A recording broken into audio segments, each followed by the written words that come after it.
The morning sun of Kepler 442b cast its amber glow through the biodome's transparent ceiling as Emma unrolled her worn yoga mat on the observation deck. She had been the cultural liaison aboard the human settlement for 3 years now, and this quiet morning routine was one of the few pieces of Earth she could still hold on to.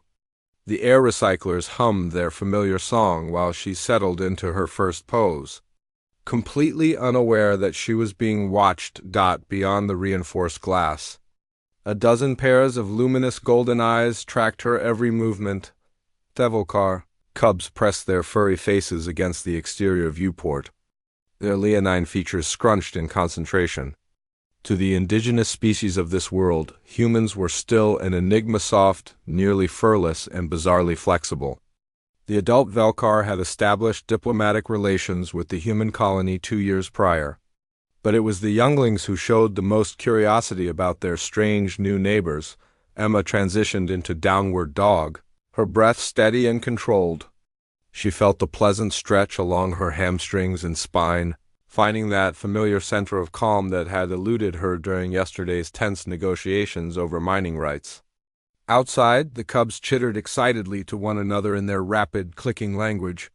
"Look how she bends," squeaked Crix, the smallest of the group, his tail swishing frantically. "It must be a combat stance," declared Zatha, the alpha female of the litter. Her violet-tinged fur bristled with authority. "The softskins are preparing for battle." "But there are no enemies," observed Mech, his head tilting at an impossible angle. "Exactly," Zatha said with the wisdom of a 6-month-old who thought she knew everything. "She practices alone so she can surprise her foes. This is the way of warriors." Jack Hendricks, the colony's xenobiologist, had been tracking the cubs through his long-range scanner when he noticed their unusual behavior. Generally, young Velkar spent their mornings hunting the rabbit analogs in the silver grass plains. Instead, they had congregated outside the biodome for the 3rd consecutive day, and they appeared to be mimicking something. He adjusted his scanner's visual magnification and nearly dropped his coffee. The cubs were attempting to recreate Emma's yoga poses, or at least their interpretation of them. Where Emma flowed gracefully from warrior pose to triangle, the Velkar younglings launched themselves into aggressive stances, their powerful haunches coiled like springs. When Emma stretched into a peaceful child's pose, the cubs flattened themselves against the ground with their claws extended, looking like they were preparing to pounce on unsuspecting prey. "Oh, this is going to be interesting," Jack muttered, immediately starting a video recording. As a scientist who had spent his career studying first-contact scenarios, he recognized the signs of cultural transmission even if it was hilariously misinterpreted. Cultural transmission. Over the following weeks, Emma continued her morning yoga practice, blissfully unaware of her growing audience. The cubs, meanwhile, had recruited more of their peers. What started as a dozen curious younglings had grown to nearly 50. All gathered outside the biodome each morning to witness what they had come to call the human war dance. Jack watched in fascination as the Velkar young developed an increasingly sophisticated system. They assigned names to each movement, names that would have mortified Emma had she understood their language. Her peaceful lotus position became the coiled death strike. The seated spinal twist was reinterpreted as the throat seeker rotation. The breakthrough came when Zatha, through trial and error, discovered that the exaggerated version of Emma's cat-cow stretch performed with full Velkar flexibility and explosive speed allowed her to generate tremendous rotational momentum. Combined with their species' natural retractable claws and powerful legs, the movement became a devastating spinning attack. "You need to see this," Jack called to the colony commander over the comm system. "The Velkar cubs have invented something." By the time Commander Torres arrived at the observation post, the cubs had organized themselves into ranks. Zatha stood at the front, demonstrating each technique while the others followed in synchronized motion. It was beautiful and terrifying in equal measure, a martial art born from the misunderstood morning stretches of a human woman seeking inner peace. "Is that ... Torres began, squinting at the display. "Yes," Jack confirmed. They've been watching Emma do yoga. They think it's combat training, and they've turned it into actual combat training. Effective combat training, Jack corrected, pulling up his analysis data. I've run simulations based on their movement patterns. Commander, this fighting style leverages the Velkar's natural advantages: flexibility, speed, and power in ways their traditional hunting techniques never did. It's optimized for their physiology in ways that took human martial arts thousands of years to develop. Torres was quiet for a long moment. Should we tell Emma? I think Emma needs to see this herself. The next morning, Emma arrived at her usual spot but found Jack waiting with a knowing smile. Before you start, he said, I need to show you something.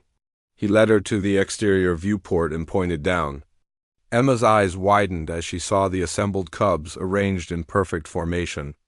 Zatha stood at the front, and as if on cue, the young Velkar began their routine. Emma watched in stunned silence as her gentle morning stretches were transformed into a display of martial prowess. The cubs moved with precision and power, their bodies flowing through corrupted versions of poses she had practiced for years. What should have been graceful and meditative had become aggressive and explosive. They think I'm teaching them how to fight, Emma whispered. They don't just think it, Jack said. They've taken what you do and created something genuinely new. The adult Velkar are calling it Hukar, literally human claw. It's spreading to the other settlements.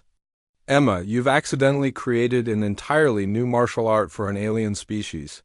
Emma sat down heavily, still watching the cubs practice. A laugh bubbled up from her chest, small at first, then building into something uncontrollable. Here she was, trying to find peace and balance on an alien world. And instead she had inspired a generation of alien children to become warriors. This is the most HFY thing that's ever happened to me, she managed between laughs. I came here to promote understanding and cultural exchange, and I've turned their children into fighters.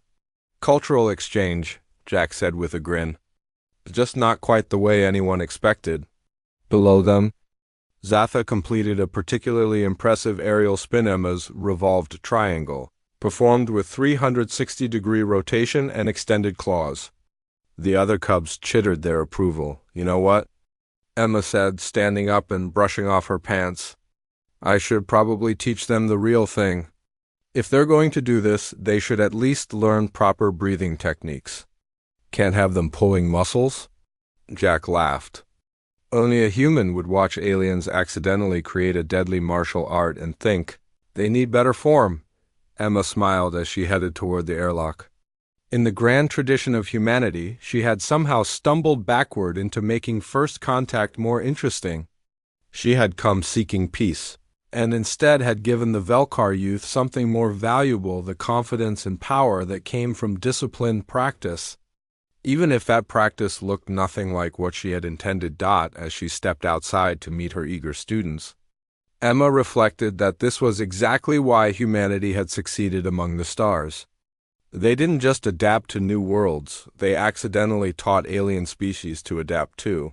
Even when they were just trying to touch their toes, Zatha bounded forward, her golden eyes bright with excitement. Through the translation device, her voice came through clear and eager.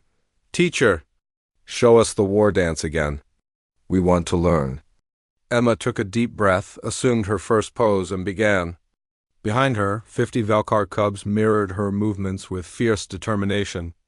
And somewhere in the intersection of misunderstanding and innovation, something beautiful and strange was born. Humanity, after all, had always excelled at the accidental revolution.